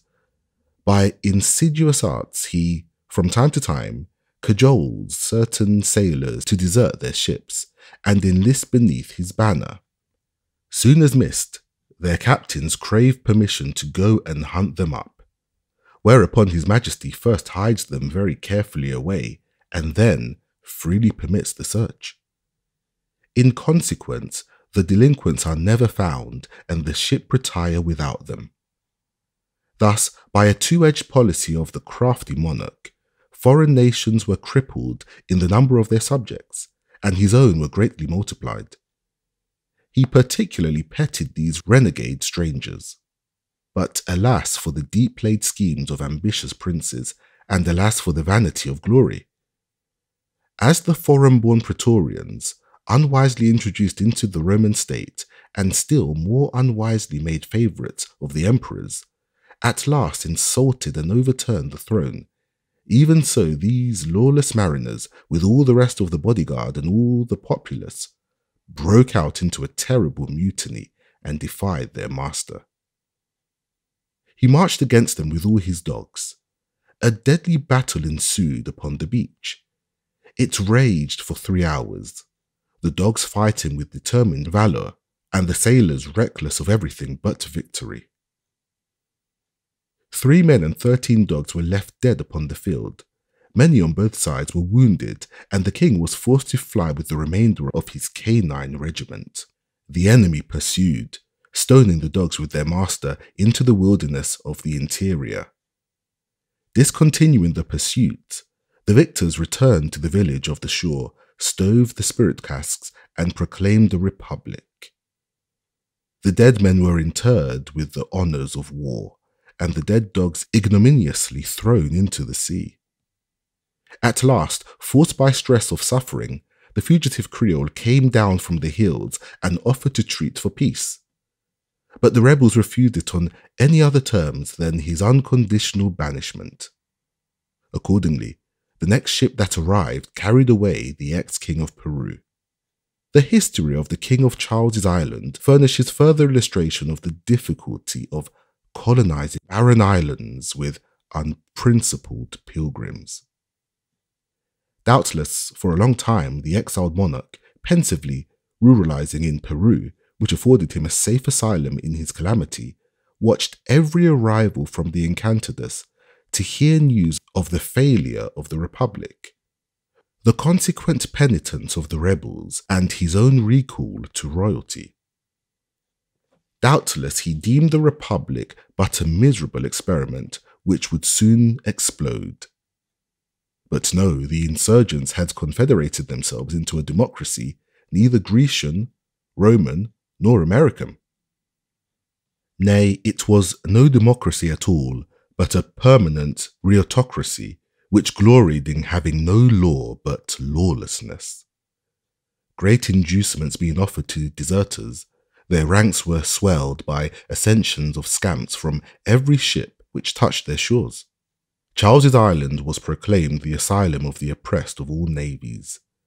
Each runaway tar was hailed as a martyr in the cause of freedom and became immediately installed a ragged citizen of this universal nation.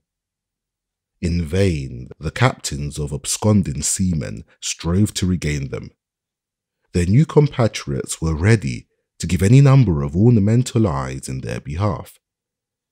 They had few cannon, but their fists were not to be trifled with. So at last it came to pass that no vessels acquainted with the character of that country does touch there, however sorely in want of refreshment. It became anathema, a sea Alsatia, the unassailed lurking place of all sorts of desperadoes, who in the name of liberty did just what they pleased. They continually fluctuated in their numbers, sailors deserting ships on the other islands, or in boats at sea anywhere in that vicinity, steered for Charles's Isle as to their sure home of refuge, while, sated with the life of the isle, numbers from time to time crossed the water to the neighbouring ones, and there presenting themselves to strange captains as shipwrecked seamen, often succeeding in getting on board vessels bound to the Spanish coast, and having a compassionate purse made up for them on landing there. One warm night during my first visit to the group, our ship was floating along in languid stillness, when someone on the forecastle shouted, "Light-ho!" We looked and saw a beacon burning on some obscure land off the beam. Our third mate was not intimate with this part of the world. Going to the captain, he said, "Sir, shall I put off in the boat? These must be shipwrecked men."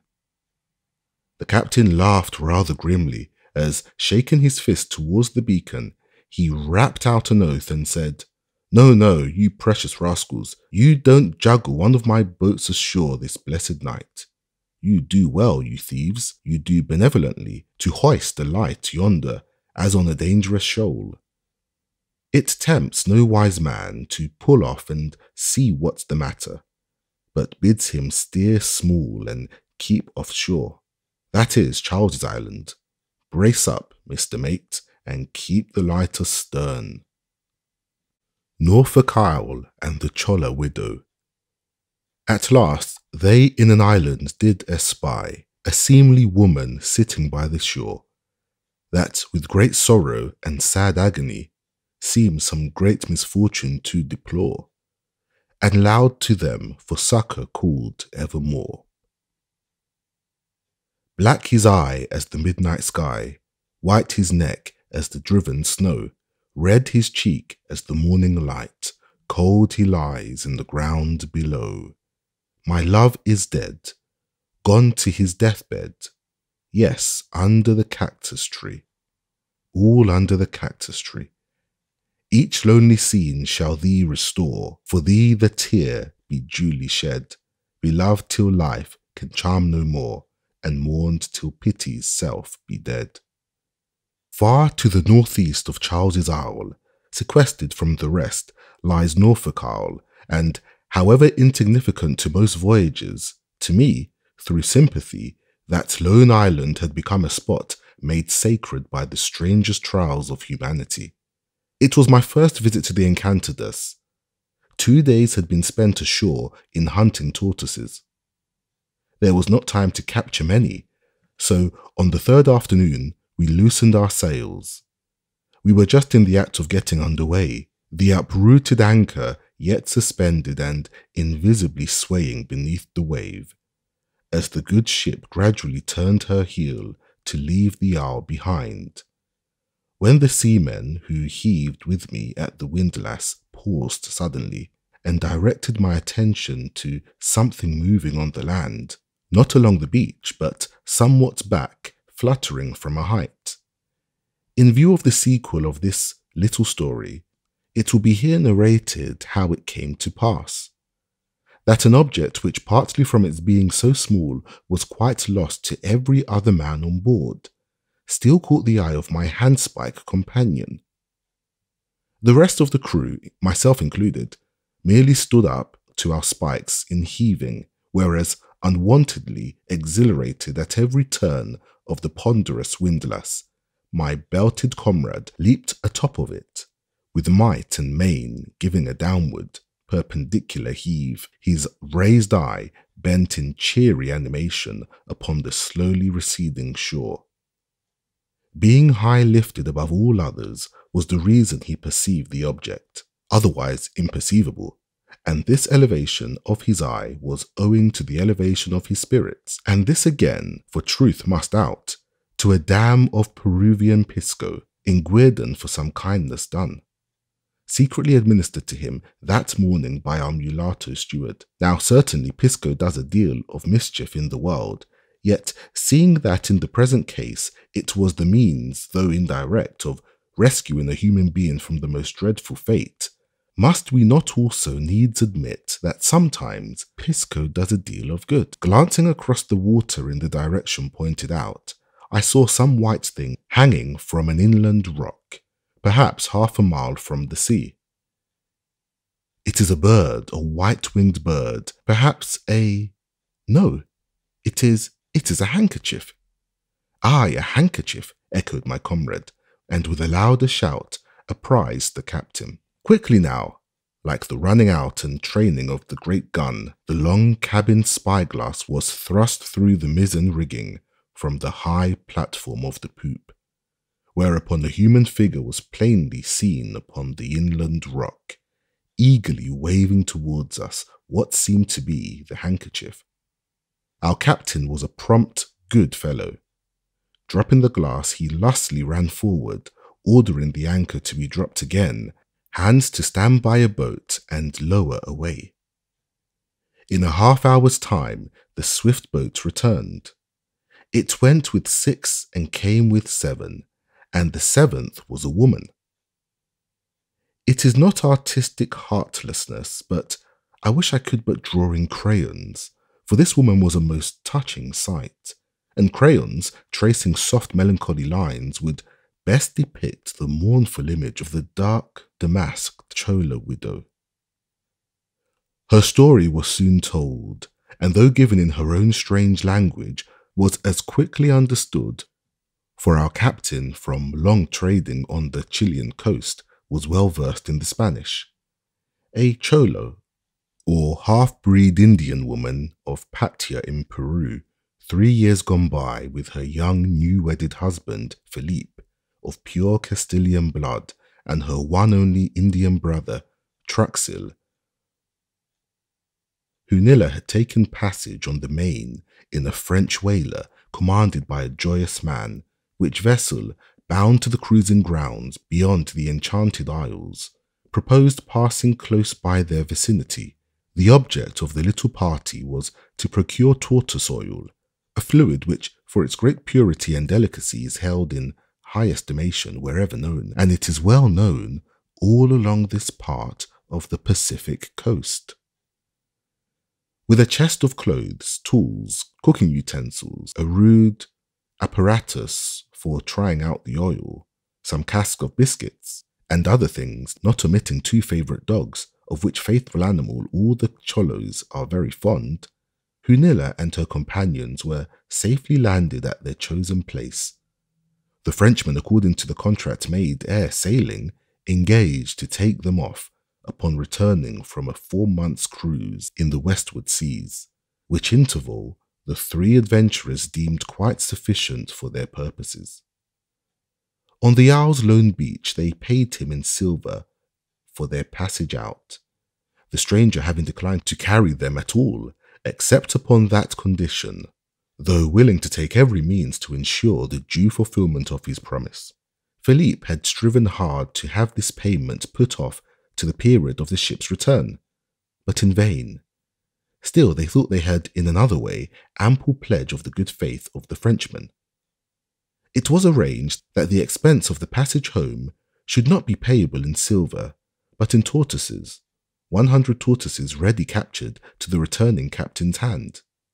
These the Cholos meant to secure after their own work was done, against the probable time of the Frenchman's coming back, and no doubt in prospect already felt that in those 100 tortoises, now somewhere ranging the isle's interior, they possessed 100 hostages.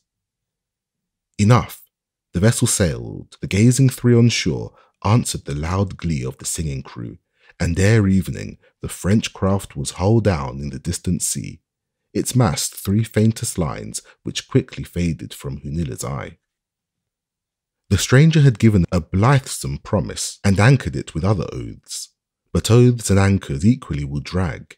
Naught else abides on fickle earth but unkempt promises of joy.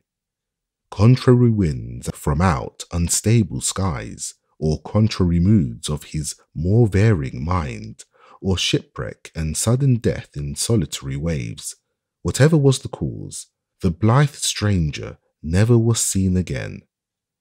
Yet however dire calamity was here in store, misgivings of it ere due time never distributed to the Cholos's busy mind, now all intent upon the toilsome matter which had brought them hither. Nay, by swift doom coming like the thief at night, ere 7 weeks went by, 2 of the little party were removed from all anxieties of land or sea. No more they sought to gaze with feverish fear, or still more feverish hope, beyond the present's horizon line, but into the furthest future their own silent spirits sailed.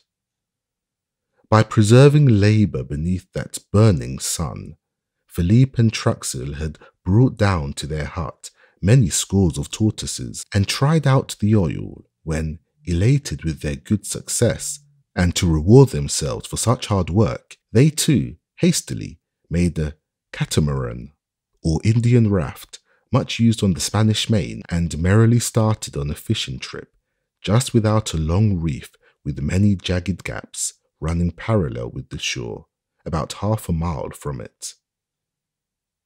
By some bad tide or hap, or natural negligence of joyfulness, for though they could not be heard, yet by their gestures they seemed singing at the time, forced in deep water against that iron bar, the ill-made catamaran was overset, and came all to pieces, when dashed by broad-chested swells between their broken logs and the sharp teeth of the reef. Both adventurers perished before Hunilla's eyes. Before Hunilla's eyes they sank. The real woe of this event passed before her sight as some sham tragedy on the stage. She was seated on a rude bower among the withered thickets, crowning a lofty cliff, a little back from the beach. The thickets were so disposed that, in looking upon the sea at large, she peered out from among the branches as from the lattice of a high balcony. But upon the day we speak of here, the better to watch the adventure of those 2 hearts she loved, Hunilla had withdrawn the branches to one side, and held them so. They formed an oval frame, through which the bluely boundless sea rolled like a painted one, and there the invisible painter painted to her view the wave-tossed and disjointed raft, its once level logs slantingly upheaved as raking masts, and the 4 struggling arms indistinguishable among them, and then all subsided into smooth, flowing, creamy waters, slowly drifting the splintered wreck, while first and last no sound of any sort was heard. Death in a silent picture, a dream of the eye, such vanishing shapes as the mirage shows. So instant was the scene, so trance-like its mild pictorial effect, so distant from her blasted boa and her common sense of things, that Hunilla gazed and gazed, nor raised a finger or a wail, but as good as to sit thus dumb, in stupor, staring on that dumb show, for all that otherwise might be done. With half a mile of sea between, how could her 2 enchanted arms aid those 4 fated ones? The distance long, the time one sand. After the lightning is beheld, what fool shall stay the thunderbolt? Philippe's body was washed ashore, but Truxil's never came, only his gay braided hat of golden straw, that same sunflower thing he waved to her, pushing from the strand, and now, to the last gallant, it still saluted her. But Philippe's body floated to the marge, with one arm encirclingly outstretched, lockjawed in grim death, the lover husband softly clasped his bride, true to her even in death's dream. Ah, heaven, when man thus keeps his faith, wilt thou be faithless who created the faithful one? But they cannot break faith who never plighted it. It needs not to be said what nameless misery now wrapped the lonely widow. In telling her own story, she passed this almost entirely over, simply recounting the event. Construe the comment of her features as you might. From her mere words little would you have weened that Hunilla was herself the heroine of her tale. But not thus did she defraud us of our tears. All hearts bled that grief could be so brave. She but showed us her soul's lid, and the strange ciphers thereon engraved, all within with pride's timidity was withheld. Yet was there one exception. Holding out her small olive hand before her captain, she said in mild and slower Spanish, "Señor, I buried him," then paused, struggled as against the writhed coilings of a snake, and cringing suddenly, leaped up, repeating in impassioned pain, "I buried him, my life, my soul." Doubtless it was by half unconscious, automatic motions of her hands that this heavy-hearted one performed the final office for Philippe, and planted a rude cross of withered sticks, no green ones might be had, at the head of that lonely grave, where rested now, in lasting uncomplaint and quiet haven, he whom untranquil seas had overthrown. But some dull sense of another body that should be interred, of another cross that should hallow another grave, unmade as yet, some dull anxiety and pain touching her undiscovered brother, now haunted the oppressed Hunilla. Her hands fresh from the burial earth, she slowly went back to the beach, with unshaped purposes wandering there, her spellbound eye bent upon the incessant waves. But they bore nothing to her but a dirge, which maddened her to think that murderers should mourn. As time went by, these things became less dreamingly in her mind. The strong persuasions of her Romish faith, which sets peculiar store by consecrated urns, prompted her to resume in waking earnest that pious search which had but been begun, as in somnambulism. Day after day, week after week, she trod the cindery beach, till at length a double motive edged every eager glance. With equal longing she now looked for the living and the dead. The brother and the captain alike vanished, never to return. Little accurate note of time had Hunilla taken under such emotions as were hers, and little outside herself served for calendar or dial. As to poor Crusoe in the self-same sea, no saint's bell pealed forth the lapse of week or month. Each day went by unchallenged. No chanticleer announced those sultry dawns, no lowing herds those poisonous nights. All wanted and steadily recurring sounds, humanized by sweet fellowship with man.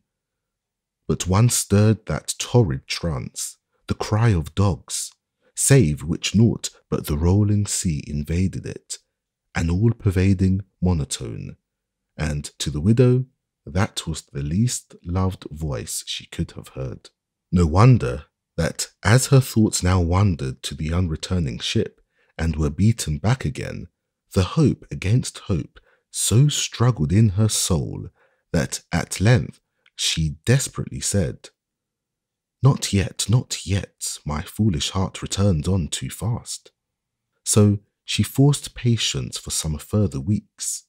But to those whom earth's sure indraft draws, patience or impatience is still the same.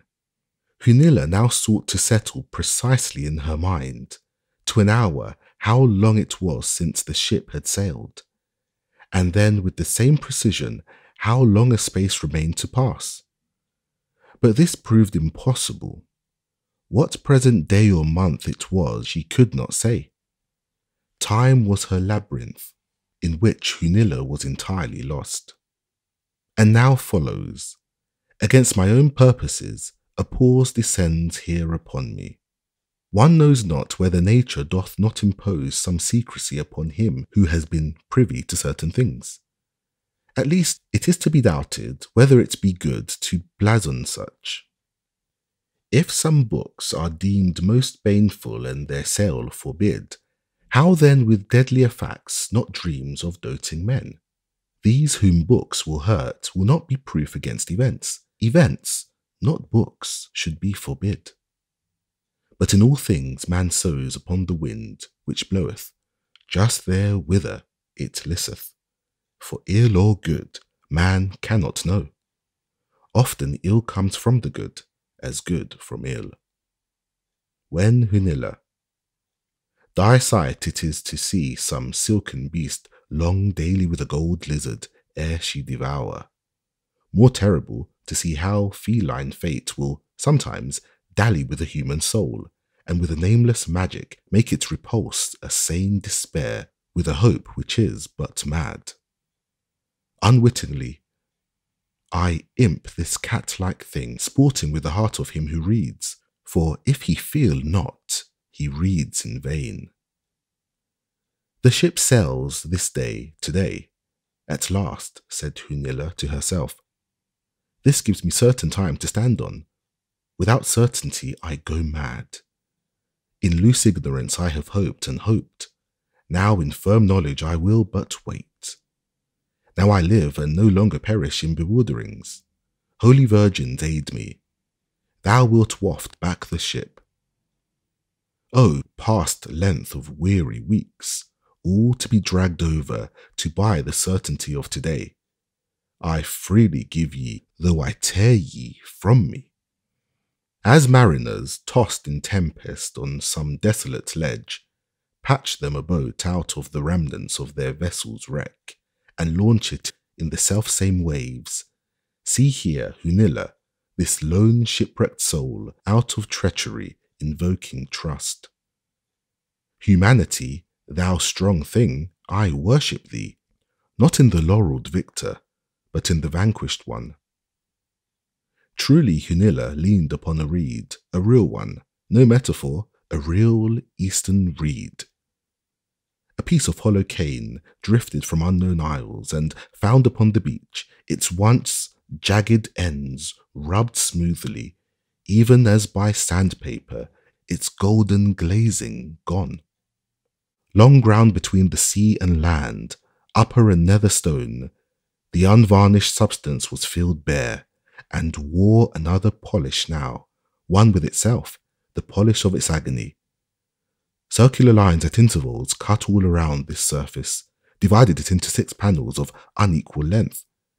In the first were scored the days, each 10th one marked by a longer and deeper notch. The second was scored for the number of seafowl eggs for sustenance, picked out from the rocky nests. The third, how many fish had been caught from the shore. The fourth, how many small tortoises found inland. The fifth, how many days of sun. The sixth, of clouds, which last of the 2 was the greater one. Long night of busy numbering, misery's mathematic, to weary her too wakeful soul to sleep, yet sleep for that was none. The panel of the days was deeply worn, the long 10th notches half effaced, as alphabets of the blind. 10,000 times the longing widow had traced her finger over the bamboo dull flute, which played on, gave no sound, as if counting birds flown by in the air would hasten tortoises creeping through the woods. After the 180th day, no further mark was seen. That last one was the faintest, as the first the deepest. There were more days, said our captain, many, many more. Why did you not go on and notch them too, Hunilla? Signor, ask me not. And meantime, did no other vessel pass the isle? Nay, Signor, but what? You do not speak. But what, Hunilla? Ask me not, Signor. You saw ships pass far away? You waved to them? They passed on? Was that it, Hunilla? Signor, be it as you say. Braced against her woe, Hunilla durst not trust the weakness of her tongue. Then when our captain asked whether any whaleboats had— But no, I will not foul this thing complete for scoffing souls to quote, and call it firm proof upon their side. The half shall here remain untold. Those two unnamed events which befell Hunilla on this isle, let them abide between her and her God. In nature, as in law, it may be libellous to speak some truths. Still, how is it that, although our vessel had lain 3 days anchored nigh the isle, its one human tenant should not have discovered us till just upon the point of sailing, never to revisit so lone and far a spot? This needs explaining ere the sequel come. The place where the French captain had landed the little party was on the further and opposite end of the isle. There too it was that they had afterwards built their hut. Nor did the widow in her solitude desert the spot where her loved ones had dwelt with her, and where the dearest of the twain had now slept his last long sleep, and all her plaints awakened him not, and he of husbands the most faithful during life.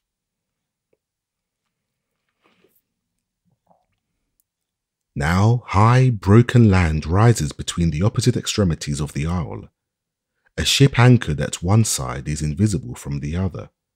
Neither is the isle so small but a considerable company might wander for days through the wilderness of one side and never be seen, or their halos heard by any stranger holding aloof on the other. Hence Hunilla, who naturally associated the possible coming of ships with her own part of the isle, might to the end have remained quite ignorant of the presence of our vessel, were it not for a mysterious presentiment borne to her, so our mariners averred, by this isle's enchanted air. Nor did the widow's answer undo the thought. How did you come to cross the isle this morning then, Hunilla? Said our captain. Signor, something came flitting by me. It touched my cheek, my heart, signor.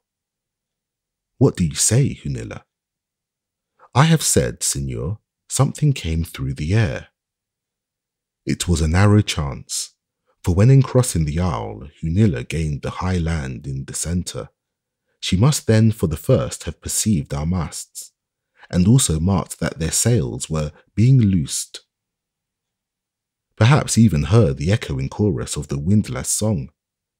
The strange ship was about to sail, and she behind. With all haste she now descends the height of the hither side, but soon loses sight of the ship among the sunken jungles at the mountain's base. She struggles on through the withered branches, which seek at every step to bar her path, till she comes to the isolated rock, still some way from the water. This she climbs to reassure herself. The ship is still in plainest sight. But now, worn out with overtension, Hunilla all but faints. She fears to step down from her giddy perch.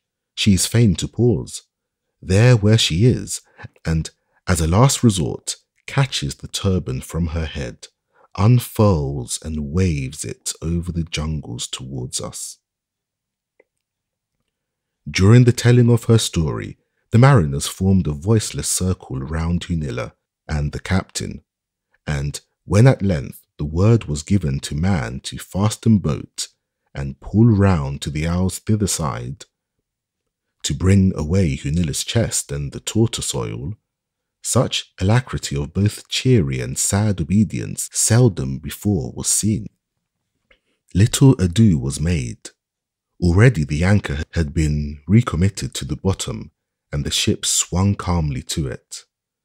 But Hunilla insisted upon accompanying the boat as indispensable pilot to her hidden hut, so being refreshed with the best the steward could supply, she started with us, nor did ever any wife of the famous admiral in her husband's barge receive more silent reverence of respect than poor Hunilla from the boat's crew. Rounding many a vitreous cape and bluff, in 2 hours' time we shot inside the fatal reef, wound into a secret cove, looked up along a green, many-gabled lava wall, and saw the island's solitary dwelling. It hung upon an impending cliff, sheltered on 2 sides by tangled thickets, and half screened from view in front by juttings of the rude stairway which climbed the precipice from the sea. Built of canes, it was thatched with long, mildewed grass. It seemed an abandoned hayrick whose haymakers were now no more. The roof inclined but one way, the eaves coming to within 2 feet of the ground. And here was a simple apparatus to collect the dews, or rather doubly distilled and finest winnowed rains, which, in mercy or in mockery, the night sky sometimes drop upon these blighted Enchanted. All along beneath the eaves, a spotted sheet, quite weather-stained, was spread, pinned to short, upright stakes, set in the shallow sand. A small clinker thrown into the cloth weighed its middle down, thereby straining all moisture into a calabash placed below. This vessel supplied each drop of water ever drunk from the owl by the cholos. Hunilla told us the calabash would sometimes, but not often, be half filled overnight. It held 6 quarts, perhaps, but, said she, we were used to thirst. At Sandy Pater, where I live, no shower from heaven ever fell. All the water there is brought on mules from the inland vales. Tied among the thickets were some 20 moaning tortoises supplying Hunilla's lonely larder, while hundreds of vast tableted black bucklers, like displaced, shattered tombstones in dark slate, were also scattered round. These were the skeleton backs of those great tortoises from which Philippe and Truxell had made their precious oil. Several large calabashes and 2 goodly kegs were filled with it. In a pot nearby were caked crusts, of a quantity which had been permitted to evaporate. They meant to have strained it off next day, said Hunilla as she turned aside. I forgot to mention the most singular sight of all, though the first that greeted us after landing. Some 10 small, soft-haired ringlet dogs of a beautiful breed peculiar to Peru set up a concert of glad welcomings when we gained the beach, which was responded to by Hunilla. Some of these dogs had, since her widowhood, been born upon the owl, the progeny of the 2 brought from Pater. Owing to the jagged steeps and pitfalls, tortuous thickets, sunken clefts and perilous intricacies of all sorts in the interior, Hunilla, admonished by the loss of one favourite among them, never allowed these delicate creatures to follow her in her occasional bird's nest climbs and other wanderings, so that, through long habituation, they offered not to follow when that morning she crossed the land, and her own soul was then too full of other things to heed their lingering behind.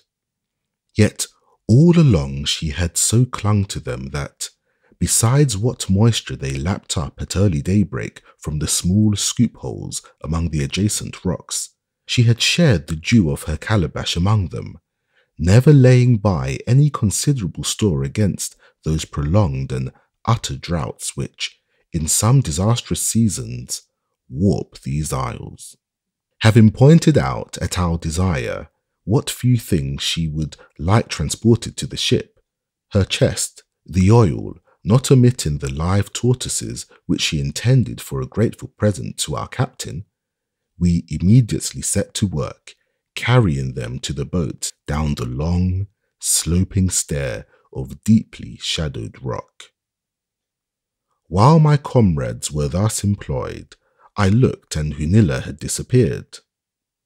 It was not curiosity alone, but it seems to me something different mingled with it, which prompted me to drop my tortoise and once more gaze slowly around. I remember the husband buried by Hunilla's hands. A narrow pathway led into a dense part of the thickets. Following it through many mazes, I came out upon a small, round, open space deeply chambered there. The mound rose in the middle. A bare heap of finest sand, like that unverdured heap found at the bottom of an hourglass, ran out. At its head stood the cross of withered sticks, the dry, peeled bark still fraying from it, its transverse limb tied up with rope and forlornly adroop in the silent air. Hunilla was partly prostrate upon the grave, her dark head bowed and lost in her long, loosened Indian hair, her hand extended to the crossfoot with a little brass crucifix clasped between, a crucifix worn featureless like an ancient graven knocker long plied in vain. She did not see me, and I made no noise, but slid aside and left the spot. A few moments ere all was ready for our going, she reappeared among us. I looked into her eyes, but saw no tear. There was something which seemed strangely haughty in her air, and yet it was the air of woe. A Spanish and an Indian grief, which would not visibly lament. Pride's height in vain abased to proneness on the rack, nature's pride subduing nature's torture. Like the pages, the small and silken dog surrounded her as she slowly descended towards the beach. She caught the two most eager creatures in her arms, and fondling them, inquired how many could we take on board. The mate commanded the boat's crew,